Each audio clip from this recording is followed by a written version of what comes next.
Muy buenas noches para todos. La Iglesia de Integración Cristiana, me es un gusto por fe verles juiciositos, sanos también en el Señor y agradecidos con Él porque siempre tenemos este privilegio de compartir la palabra, pues no exactamente como quisiéramos. Para mí ha sido también un momento complicado cuando en instancias como estas tenemos que compartir la palabra del Señor así.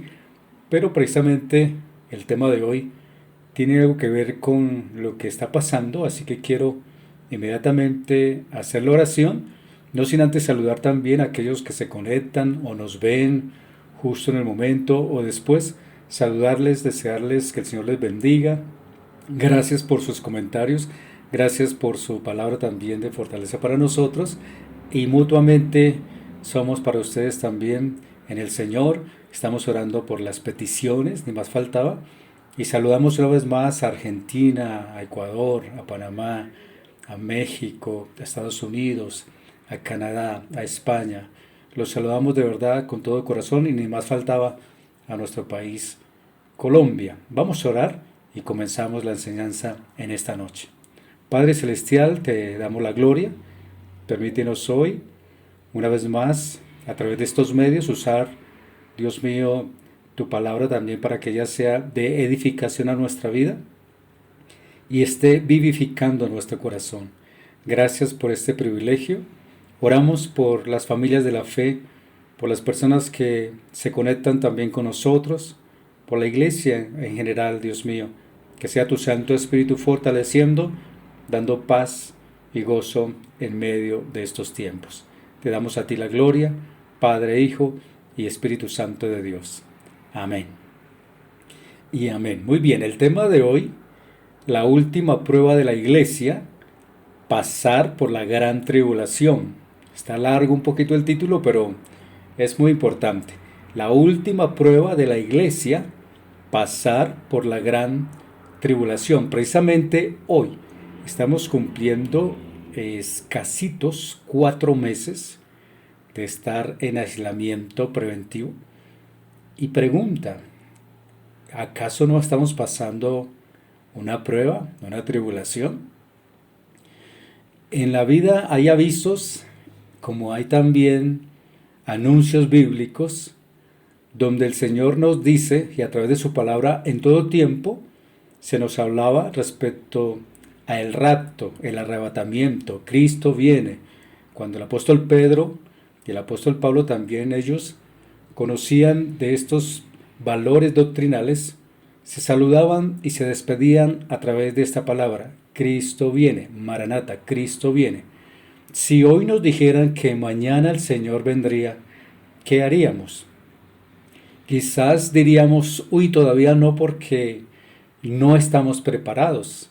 Por lo menos yo sé que en medio de estos tiempos que hemos tenido, hemos pasado momentos difíciles, sí, pero nos hemos afianzado mucho en la palabra del Señor. De ahí la importancia del tema de hoy, que cada uno como creyente vivimos de acuerdo como lo creemos, porque muchas veces compartimos de estos temas, eventos futuros, y algunos se vuelven parciales, es decir, no les interesa porque sencillamente no tienen precisión frente al tema y se vuelven imparciales.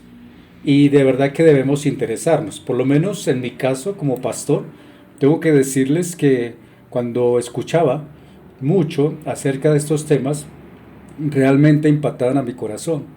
Pero hoy, teniendo este privilegio de compartir la palabra, quisiera hacerlo con todo mi corazón y sobre todo con el soporte de la palabra de nuestro Dios. Y empecemos en 2 de Timoteo 2:15, que dice: procura con diligencia presentarte a Dios aprobado, como obrero que no tiene de qué avergonzarse y que usa bien la palabra de verdad. La palabra siempre ha sido clara respecto de las tribulaciones de los hijos de Dios, y por eso cuando abordamos el tema de la gran tribulación, la iglesia de Cristo va a pasar por la gran tribulación. Yo sé, repito, es una prueba final y es un evento futuro y es un acontecimiento de la segunda venida del Señor, donde muchos creyentes, y con todo respeto, hacen referencia a esa teología del rapto, donde debemos entenderla bien. Yo creo en el rapto, yo creo que la iglesia va a pasar, y yo hoy me apoyo en el contexto bíblico de cuántas veces fueron anunciadas las tragedias de muchos aspectos de la palabra del Señor. Y cuando hablamos de la gran tribulación, hablemos de tres categorías que fundamentalmente se han estado aclarando. La primera es la pretribulación, es decir, sabemos que la gran tribulación son 7 años, y cuando se habla de la pretribulación, se habla de que antes de que empiecen los 7 años, que inmediatamente la iglesia es arrebatada. Cuando se habla de media tribulación, también se habla de los que creen en que en la mitad de los 3 años y medio, en la semana que son los 7 años, la semana de Daniel, que son los 7 años, que en los 3 años y medio que la iglesia es arrebatada. Y la otra es la post-tribulación, en la cual, repito, en la que hoy, a través de la palabra, me apoyo mucho, y es cuando justo termina la gran tribulación. Pasan los 7 años y entonces viene el arrebatamiento de la iglesia, cuando el Señor aparece en las nubes. En la posición número 1 de la creencia de los pretribulacionalistas, dice que la iglesia será arrebatada antes de la tribulación. ¿Quién no ha crecido bajo este argumento, donde el Señor viene por segunda vez? Y algunos dicen, no, los que se van a quedar son el pueblo de Israel, los que no creyeron, pero la iglesia no. Y nosotros, que como iglesia somos separados, y por eso tenemos una posición de pretribulación, y de verdad que eso le trae a uno pues tranquilidad, sabiendo que no vamos a estar o no íbamos a estar. Y muchos, repito, se apoyan en la palabra del Señor, ven versículos aislados, pero no se pueden juntar, y dan un soporte como corresponde. Por eso debemos de pensar que la iglesia ha tenido muchísimos fundamentos doctrinales, de un pedazo de un lado, de otros, y entonces nos volvemos, como algunos nos han tratado también, de dispensacionalistas, es decir, que acaba un periodo y comienza otro, acaba un periodo y comienza otro, así. Entonces sabemos que la Biblia tiene épocas, y cuando hablamos de la segunda venida del Señor, estamos hablando del rapto y de la gran tribulación, y que el Señor viene en las nubes. Repito, los pretribulacionistas creen en que ellos, o como la iglesia, no va a estar. Luego se habla de la media tribulación, donde a los 3 años y medio que la iglesia es levantada. Algunos incluso tienen como texto base en Romanos 5:9, donde dice, pues mucho más estando ya justificados en su sangre, por él seremos salvos de la ira. Permítame decirle que a veces malinterpretamos este texto, porque una cosa es la ira y una cosa es la gran tribulación. La ira vendrá después del milenio, allá en el gran juicio delante del Señor. Por eso, como iglesia, en los medio tribulacionalistas, ellos dicen que serán arrebatados, y justo cuando el hombre de pecado se manifieste en el templo, allí el que llamamos que va a profanar el templo de Dios. En los post-tribulacionistas, cuando vamos a pasar por toda la tribulación, y aquí permítame entonces iniciar con estos textos que dicen Apocalipsis 3:10, por cuanto has guardado la palabra de mi paciencia, yo también te guardaré de la hora de la prueba que ha de venir sobre el mundo entero, para probar a los que moran sobre la tierra. Apocalipsis 3:10. Cuando hablamos de el rapto y también de los pretribulacionistas, ellos también creen en este texto, lo leen, y de pronto algunos dicen, sí, nosotros creemos en esto, pero la pregunta es que como iglesias, porque la Biblia habla en Apocalipsis de 7 iglesias, y algunos incluso cogen algunos textos y dicen, yo pertenezco a esta categoría de iglesia, pero recordemos que como iglesia del Señor, toda la iglesia, las 7 iglesias tienen que ver con nosotros como creyentes. Nosotros no podemos escoger a qué iglesia nos gustaría ser, porque si por ejemplo tomáramos Apocalipsis 3:15 que dice, yo conozco tus obras, que ni eres frío ni caliente, ojalá fueras frío o caliente, pero por cuanto eres tibio y no frío ni caliente, te vomitaré de mi boca. Algunos dirán, no, no, no, yo no me identifico con esta iglesia. En la teología, algo que sé a través de la palabra es que todo va encuadrando, todo se va colocando como piezas de rompecabezas. Por eso cuando miramos las cosas desde el contexto, tenemos que reflexionar acerca de lo que el Señor dice. Por ejemplo, a otra iglesia el Señor le dijo en Apocalipsis 2:10, no tengas miedo de lo que vas a sufrir. El diablo meterá a algunos de ustedes en la cárcel para ver si en verdad confían en mí. Durante algún tiempo, dice la palabra, ustedes tendrán muchas dificultades, pero si confían en mí hasta la muerte, yo les daré como premio la vida eterna. Algunos dicen, ¿cómo? ¿Hasta la muerte? ¿Morir por Cristo? Aquí lo está hablando para la iglesia. ¿Cuál iglesia? Ah, sí, la iglesia de Esmirna. Pero recordemos que hoy la iglesia de las 7 iglesias del Apocalipsis también representan el contexto de lo que va a venir. Y no se les olvide la palabra, la hora de la prueba. Y esto le estaba pasando a la iglesia de Esmirna, que tenía que pasar por la tribulación. Cuando se dice guardar la hora de tentación, y aquí la palabra tentación no es de pronto de estar haciendo cosas, de pecar o de fallar, sino la palabra tentación es cuando se habla de la palabra cuidar, de preservarnos, de reservarnos, de ser presionados. Recuerdo mucho al pastor Ignacio Guevara, que escribió el libro Olivas Machacadas. Y aquí en este aspecto, como iglesia, nosotros vamos a pasar por la tribulación, por la gran tribulación, porque no es quitar la iglesia, no es de pronto retirarla, sino es mantenerla en ese estado de prueba y no es sacarnos de la carrera. Aquí quiero hablar de algo muy importante. Por ejemplo, miremos la experiencia que tuvo Noé.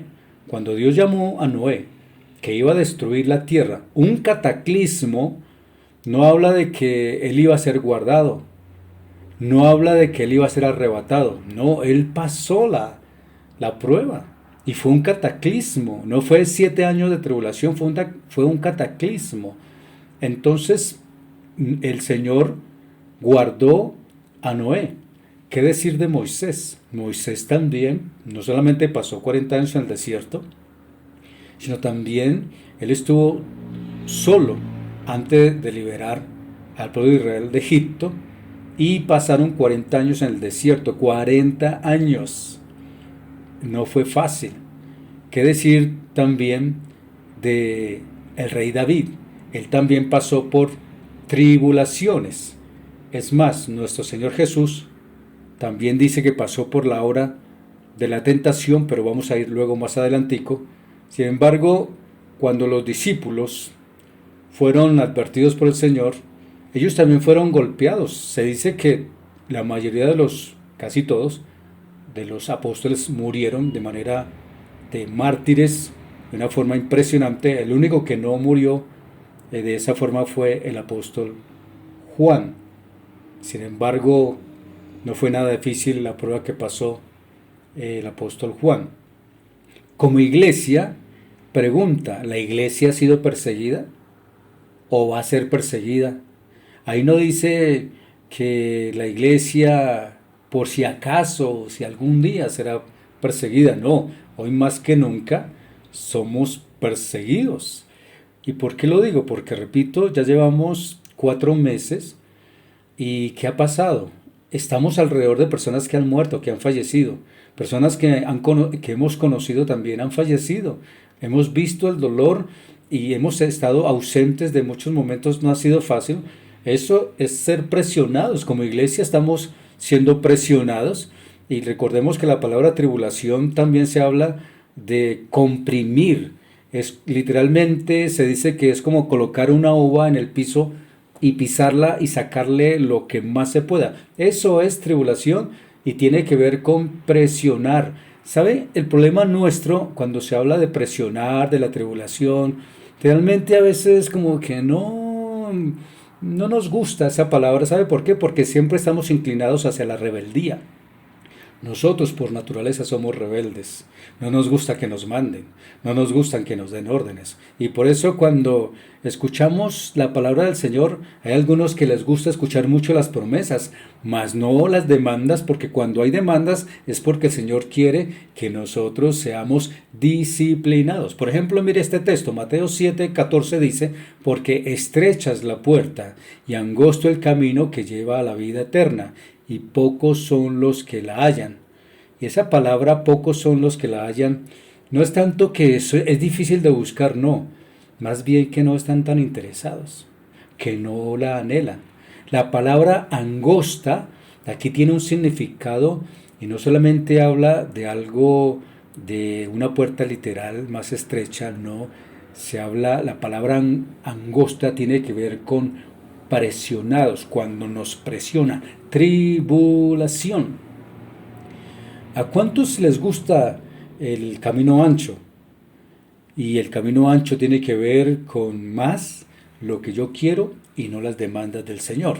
En 1 Corintios 10:13 dice, no os ha sobrevenido ninguna tentación. Recuerde que aquí la tentación tiene que ver con tribulación, con estrechez, con estar presionados. No os ha sobrevenido ninguna tentación que no sea humana, pero fiel es Dios, que no os dejará ser atribulados, tentados más de lo que podéis resistir, sino que dará también juntamente con la tribulación, con la tentación, la salida para que podáis soportar. Santiago 1:12 también en ese contexto y en esa conexión dice Santiago 1:12, bienaventurado el varón que soporta la tribulación, la tentación, porque cuando haya resistido la prueba, recibirá la corona de vida que Dios ha prometido a los que le aman. La iglesia va a ser probada, la iglesia está siendo probada antes del arrebatamiento, antes de la segunda venida del Señor. En Romanos 12:12 dice la palabra, gozosos en la esperanza, sufridos en la tribulación, constantes en la oración. Juan 16:33 dice, estas cosas os he hablado para que en mí tengáis paz. En el mundo tendréis aflicción. Y aquí la palabra aflicción se habla de tribulación. Pero luego dice, pero confiad, yo he vencido al mundo. Y el rey David también que dijo, muchas son las aflicciones del justo, pero de todas ellas le librará Jehová. Escuche bien esto. No dice, pero de todas ellas nos quitará Jehová. No, dice es, nos librará. En Mateo 5:11 y el versículo 12 dice, bienaventurados sois cuando por mi causa os vituperen y os persigan y digan toda clase de mal contra vosotros, mintiendo. Gozaos y alegraos, porque vuestro galardón es grande en los cielos, porque así persiguieron a los profetas que fueron antes de vosotros.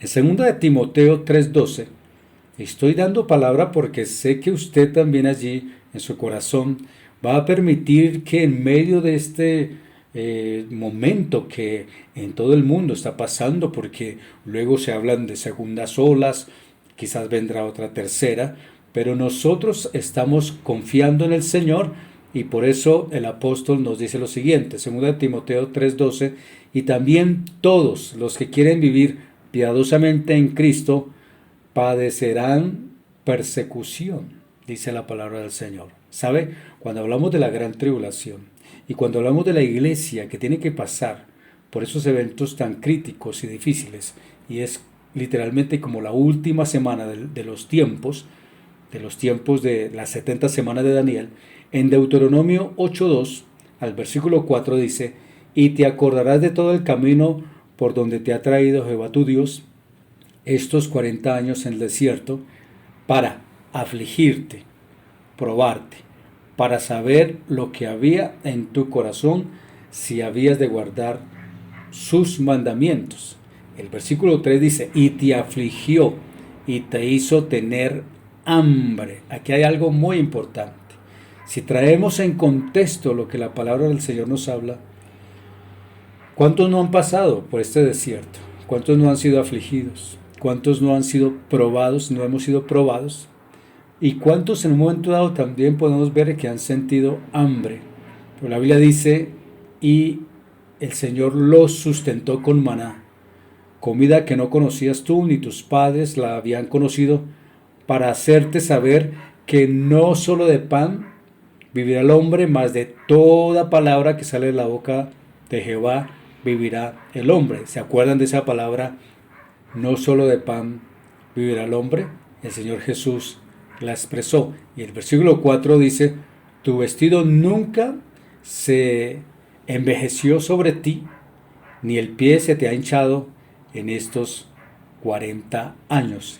Las pruebas es para que seamos probados y a la vez alumbrar y mostrar lo que tenemos. Precisamente Dios nos ha llamado a ello. Y es que el apóstol Pedro también nos recuerda cosas muy importantes frente a este tema de la tribulación. Y dice primera de Pedro 4:16: pero si alguno padece como cristiano, no se avergüence, sino glorifique a Dios por ello. Me llama la atención acerca de esto porque nosotros fuimos para alabar a Dios, no para quejarnos, no para ver la situación y lo difícil que está, sino para que seamos parte de contribución. Y porque el mismo Señor dice en su palabra, en el texto que estoy leyendo, porque es tiempo de que el juicio comience por la casa de Dios. ¿Por dónde, perdón? Por la casa de Dios. O sea, el Señor también nos está disciplinando. Una cosa es que no querramos. Es como tan específico y un testimonio vivo en la familia. A los hijos se les da órdenes. ¿Y será que a los hijos les agrada que recibir las órdenes? Ellos dirán, si uno les dice: vaya, mi hijo, lave la loza, ¿qué dicen ellos? Claro, papá, con mucho gusto. Y la de mañana también, cuando quiera, con mucho gusto, ni más faltaba. ¿Será que sí? Cuando uno les dice a los hijos: no más Nintendo, no más televisión, claro, con mucho gusto, papá, ya lo apago inmediatamente. ¿Será que sí? Son cosas que a veces el Señor nos habla, y donde el apóstol dice: porque es tiempo de que el juicio comience por la casa de Dios. Y si primero comienza por nosotros, ¿cuál será el fin de aquellos que no obedecen al Evangelio de Dios?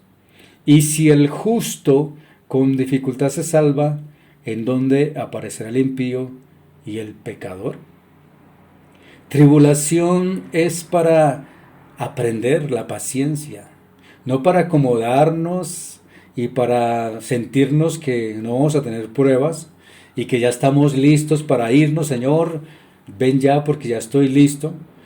Más bien no diríamos: Señor, necesitamos más tiempo, hay mucho que hacer todavía. ¿Cuántos quieren ir al cielo? Yo sé que muchos, claro que sí. Pero pregunta: ¿estamos listos? ¿Estamos preparados?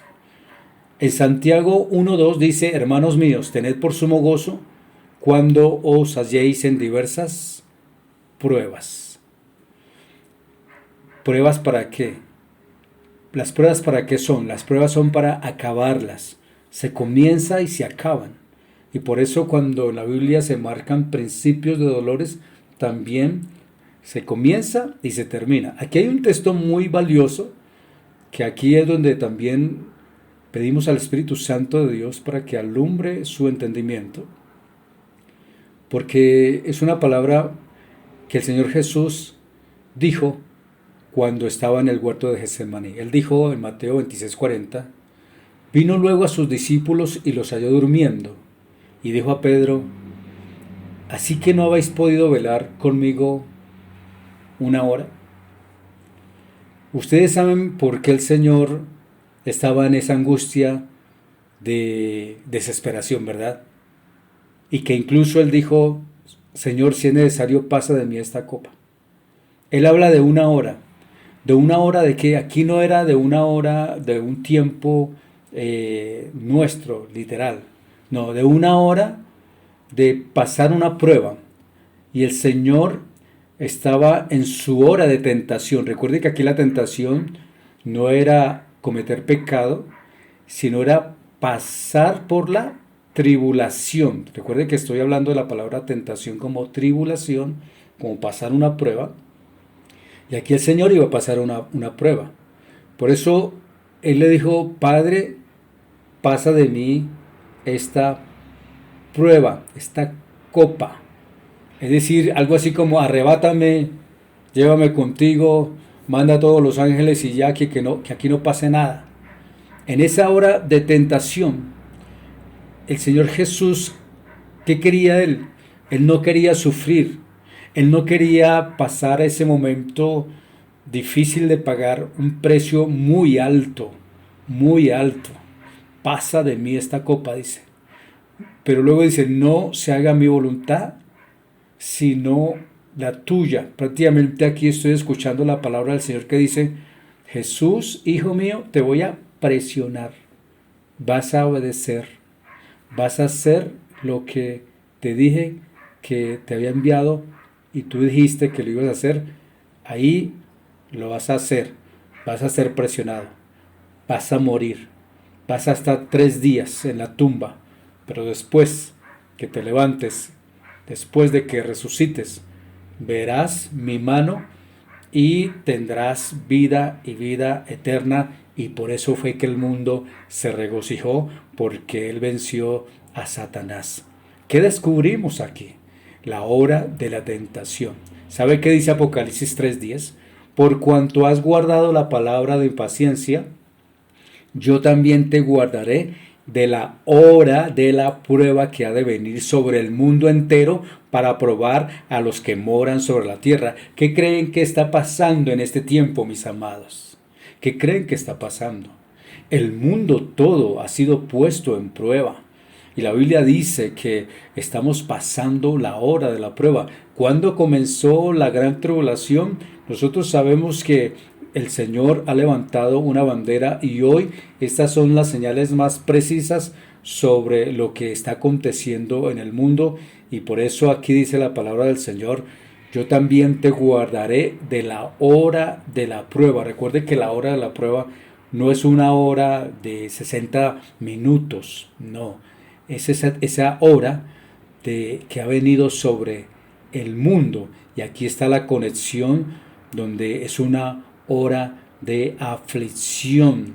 ¿Sabe? Hay una palabra donde vamos a leerla, vamos a ir rápidamente, que dice, y aquí hay conexión, en cada uno de estos versículos dice que no sabemos ni el día ni la hora cuando el Señor venga.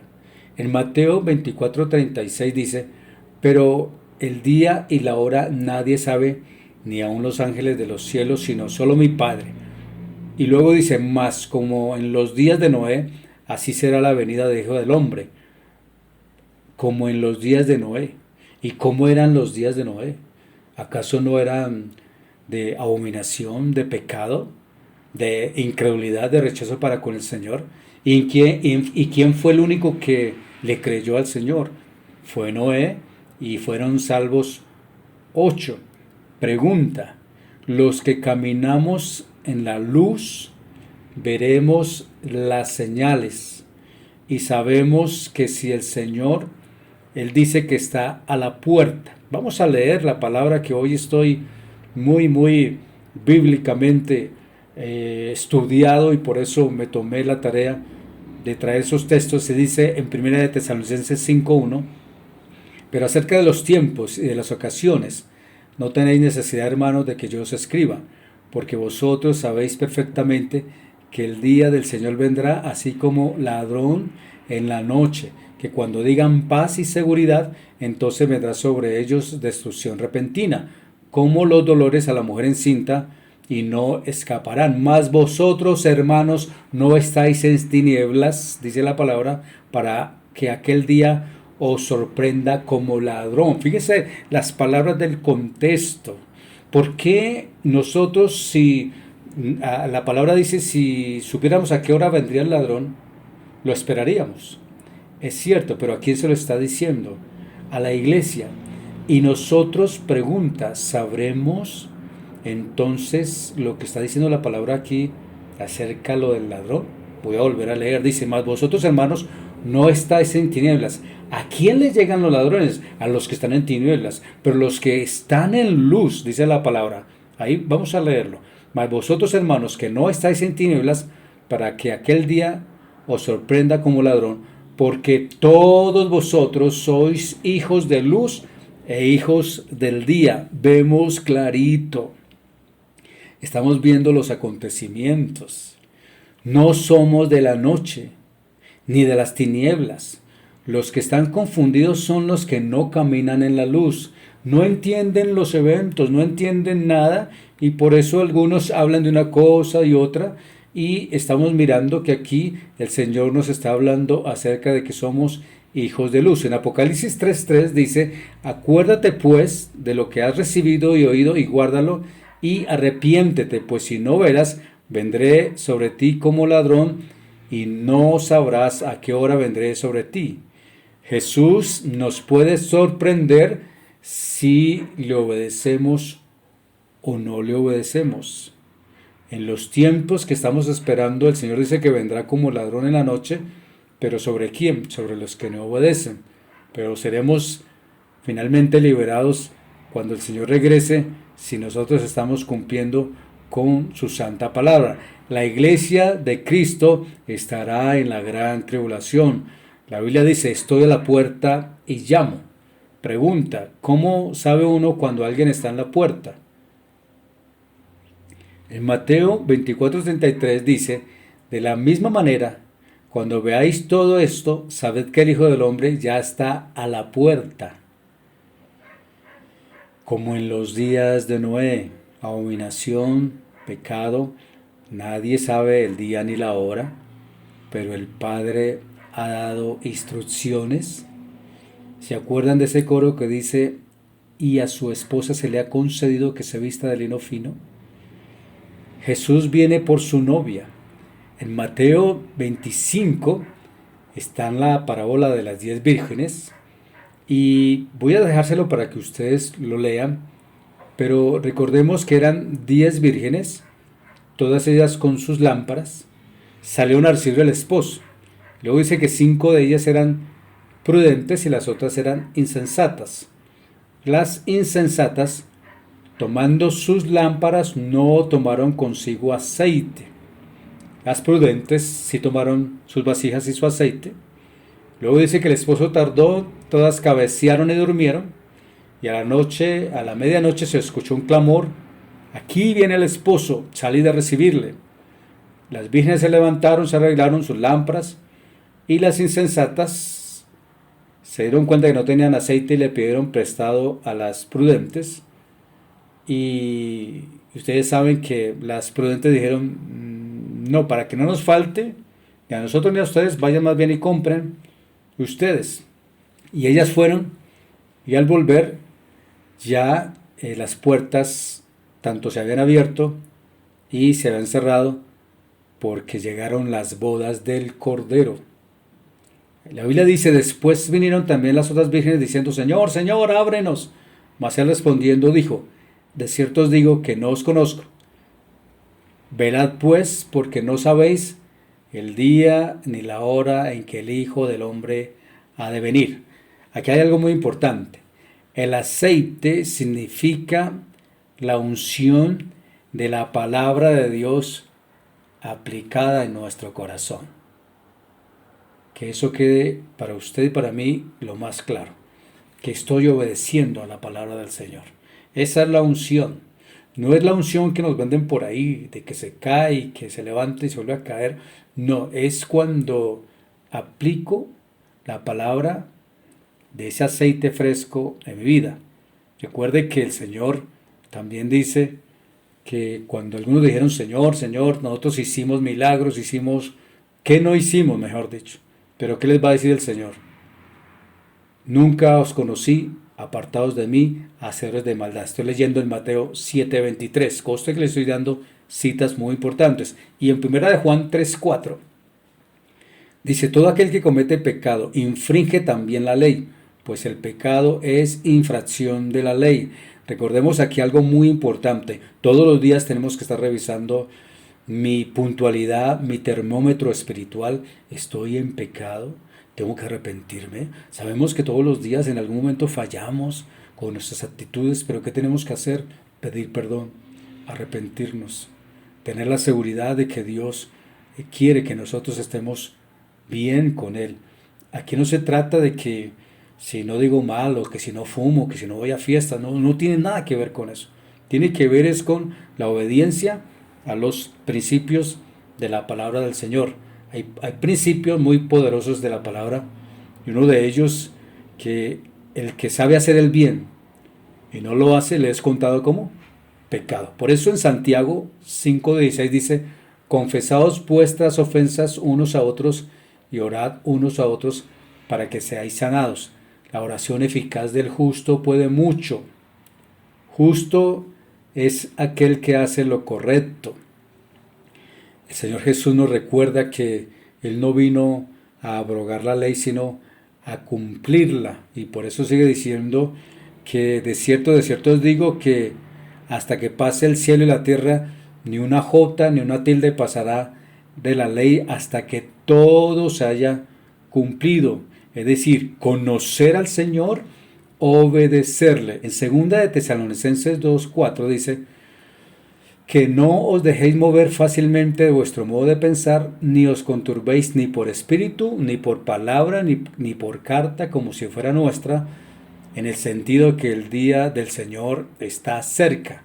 Nadie os engañe en ninguna manera, porque no vendrá sin que antes venga la apostasía y se manifieste el hombre de pecado, el hijo de perdición, el cual se opone y se levanta contra todo lo que se llama Dios o es objeto de culto, tanto que se sienta en el templo de Dios como Dios, haciéndose pasar por Dios.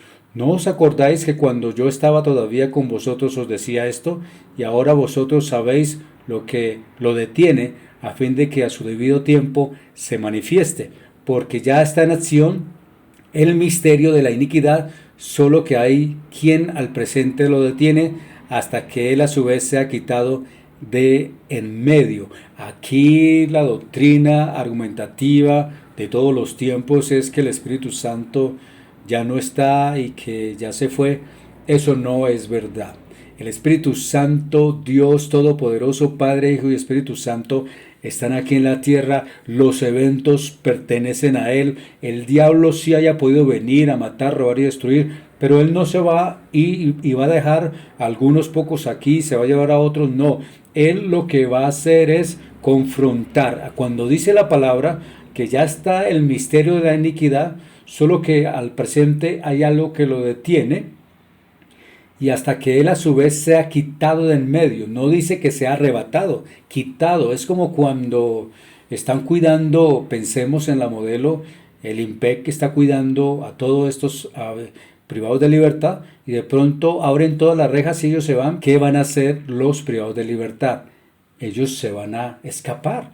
Y aquí lo que está diciendo es que el Espíritu Santo va a dar permiso, se va a quitar del medio, porque ahí dice, sabéis que lo detienen.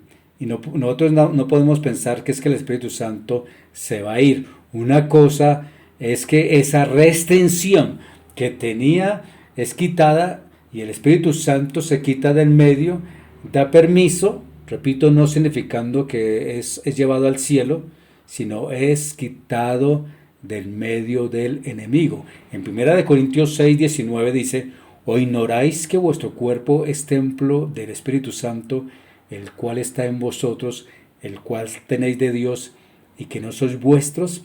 Nosotros somos templo del Espíritu Santo. Y la Biblia dice que en la gran tribulación habrán santos. Por eso la importancia de saber si en verdad como iglesia vamos a pasar. Hay muchos argumentos. Algunos, por ejemplo, un argumento que dicen es que Israel es una cosa y que los gentiles es otra cosa, y que Israel va a ser tratada y que los gentiles también, pero ya casi vamos para allá. Y dice en Romanos 5:9, pues mucho más estando ya justificados en su sangre, por él seremos salvos de la ira. Recordemos aquí que la palabra ira significa castigo y juicio y sentencia. No significa tribulación. Cada vez que usted vea la Biblia y la lea en Ezequiel, en Daniel, en Isaías, aquí en Joel también que estamos leyendo, e incluso en Romanos cuando se habla de la ira, estamos hablando, repito, del castigo y de juicio y de sentencia. No significa tribulación. Por ejemplo, mire el día de la ira. Joel 2:31 dice, el sol se convertirá en tinieblas y la luna en sangre antes que venga el día grande y espantoso de Jehová. Este es el día del Señor.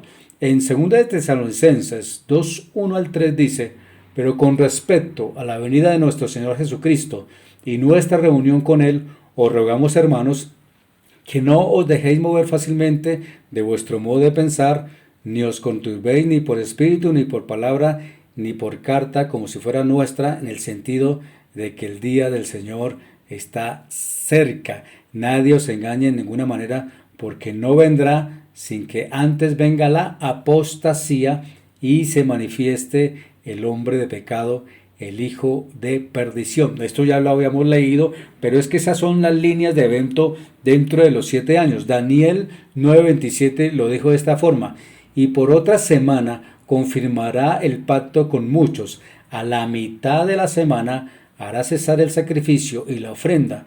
Después, con la muchedumbre de las abominaciones, vendrá el desolador hasta que venga la consumación y lo que está determinado se derrame sobre el desolador. Recuerde que en la tierra, 7 años, a la mitad, el hombre de pecado, lo que conocemos como el anticristo, dice que se colocará y colocará la abominación. Allí se sentará en el trono de Dios, haciéndose pasar por Dios. Y esto está conectado dentro de lo que en los acontecimientos estarán pasando en los tiempos de la gran tribulación. En 2 de Tesalonicenses 2:5 dice que en este momento ocurre el pacto. No solo es para los israelitas, sino también para los gentiles. Voy a darles ese texto para que ustedes lo lean. Pero en Jeremías 31:31 dice, he aquí que vienen días, dice Jehová, en los cuales haré nuevo pacto con la casa de Israel y con la casa de Judá. No como el pacto que hice con sus padres el día que tomé su mano para sacarlos de la tierra de Egipto, porque ellos invalidaron mi pacto, aunque fui yo un marido para ellos, dice Jehová. Pero este es el pacto que haré con la casa de Israel. Después de aquellos días, dice Jehová, daré mi ley en su mente y la escribiré en su corazón, y yo seré a ellos por Dios, y ellos me serán por pueblo. Este es el nuevo pacto. ¿Cuál es el nuevo pacto? Pues que Jesús vino porque el espíritu de la profecía es nuestro Señor Jesucristo. Por eso, aunque estemos dispersos, Israel haya sido dispersa, las 12 tribus, sin embargo el Señor dice que con todo eso nos recogerá. En Romanos 2:13 dice, porque no son los oidores de la ley los justos ante Dios, sino los hacedores de la ley serán justificados. Estoy hablando del tiempo de la postribulación, y por eso en Mateo 13:24 dice, dejad crecer juntamente lo uno y lo otro hasta la siega, y al tiempo de la siega yo diré a los segadores, recoged primero la cizaña y atadla en manojos para quemarla, pero recoged el trigo en mi granero. En Mateo 24, algunos versículos del 29 al 30 dice, inmediatamente después de la tribulación de aquellos días, el sol se oscurecerá y la luna no dará su resplandor, y las estrellas caerán del cielo, y las potencias de los cielos serán conmovidas. Entonces aparecerá la señal del Hijo del Hombre en el cielo, y entonces lamentarán todas las tribus de la tierra, y verán al Hijo del Hombre viniendo sobre las nubes del cielo, con poder y gran gloria, y enviará a sus ángeles con gran voz de trompeta, y juntarán a sus escogidos de los cuatro vientos desde un extremo del cielo hasta el otro. Después de la tribulación, Jesús viene en las nubes. Esto ocurrirá, según la palabra, está ocurriendo en un solo día ese evento. En 1 de Tesalonicenses 4:15 dice: por lo cual os decimos esto en palabra del Señor, que nosotros, que vivimos, que habremos quedado hasta la venida del Señor, no precederemos a los que durmieron, porque el Señor mismo, con voz de mando, con voz de arcángel y con trompeta de Dios, descenderá del cielo, y los muertos en Cristo resucitarán primero. Aquí comienza la primera resurrección. Por eso, mis amados, los que estamos viendo la palabra del Señor, recordemos, esta es la primera resurrección. ¿Recuerdan ese texto que dice: los muertos en Cristo resucitarán primero? Despuesito de la gran tribulación, cuando Cristo aparezca por su iglesia, aparezca en las nubes, los muertos en Cristo resucitarán primero. Y luego mire lo que dice la palabra: luego nosotros, los que vivimos, los que hayamos quedado, seremos arrebatados juntamente con ellos en las nubes para recibir al Señor en el aire, y así estaremos siempre con el Señor. Por tanto, alentaos los unos a los otros con estas palabras. Hasta aquí llego con el mensaje de esta noche, sabiendo algo muy importante. En mi corazón estoy emocionado por lo siguiente. Hoy se nos está hablando de situaciones negativas, adversas, difíciles, pero nosotros somos hijos e hijas de Dios. Igual, si el Señor viene por nosotros o nosotros vamos a Él, pues preparémonos para una fiesta, no tengamos miedo. Nosotros fuimos llamados a pasar por tribulaciones y momentos difíciles, de tal manera que no nos vamos a angustiar, no nos vamos a desesperar, no nos vamos a sentir que se vino el acabose, no, al contrario. Estamos firmes en el Señor y debemos gozarnos, pero recuerde, antes del gozo viene la prueba, viene la dificultad, viene el dolor muchas veces, pero estamos agradecidos con el Señor porque sabemos que el mismo apóstol Pablo dijo: y si vivimos, para Él vivimos, o si morimos, para Él morimos. Sea que vivamos o que muramos, somos del Señor. Vamos a orar y que el Señor les bendiga. Debemos estarnos preparando también ya para otro fin de semana luego, agradecidos con el Señor, y sencillamente fortalezcámonos con la bendita palabra del Señor. Vamos a orar. Señor, estamos agradecidos por tu palabra. Sabemos que si mañana vinieras, te pedimos que nos des ese aval de estar en tu presencia, porque esto no es si quiero ir o no, es por tu misericordia. Sabes que estamos interesados en estar contigo. ¿Y qué decir de estos tiempos, Señor, donde los gobiernos ni siquiera saben qué hacer? Algunos se apoyan en algunas alternativas, y no está de mal que lo hagan, pero tú eres nuestro Dios, tú eres nuestra palabra de verdad. Y con respecto a las tribulaciones, sabemos que tú estás en medio de todos, y por eso te rogamos que quienes estén de pronto en una angustia, desespero, seas tú llenando el corazón de paz. Sabemos que vamos a pasar por momentos de prueba, no nos vas a quitar. Seremos golpeados, seremos presionados, seremos pasados por la puerta angosta, si queremos, porque igual algunos querrán la puerta ancha.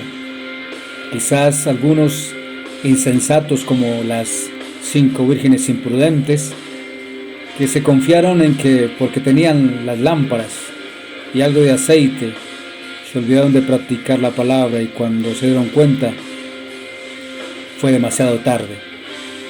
Yo sé que tú nos has llamado también para momentos de dolor, a veces de hambre, pero no solo de pan vivimos, sino de tu santa palabra que sale de tu boca, Señor. Hemos sido vestidos, hemos sido provistos, hemos sido, Señor, llenos de tus bondades. No nos has faltado. Enséñanos a que tu santa palabra, que es el Evangelio, sepamos también discernir los tiempos, porque tu misma palabra dice, si el justo con dificultad se salva. Señor, que no nos acomodemos, que no nos mantengamos pensando que no vamos a pasar por pruebas. No, yo sé que queremos ir al cielo, pero tú nos dices que vamos a tener que pasar por pruebas. Enséñanos a pasarlas, aunque el mundo también, en medio de su dolor, sepa que han sido testimonios que hemos dado a muchos de que guarden la palabra, de que tenemos que ser probados, Señor. Que aún tu palabra dice que ni la hora ni el día lo sabe nadie, ni los ángeles, pero tú sí, que vendrás como ladrón en la noche, pero que tú nos has llamado a ser luz en medio de las tinieblas, Señor. Permítenos mantenernos con ese aceite de la unción, que es la obediencia a tu palabra. Señor, aquí estamos, enséñanos a que recordemos siempre que somos templo del Espíritu Santo. El hermano y la hermana que esté quizás en angustia, en dolor, en cansancio, levántalo, Señor. Oramos por cada petición, aun si estamos pasando por tiempo de tribulación, que tu gloria se haga ver en medio de nosotros. Te damos a ti la gloria, alabanza y la honra. Que tu santo nombre en todo tiempo sea honrado y permítenos alentarnos con tu santa palabra, sabiendo que tú vendrás un día por tu iglesia o nosotros iremos a ti. Gracias, Padre, Hijo y Espíritu Santo de Dios. Amén.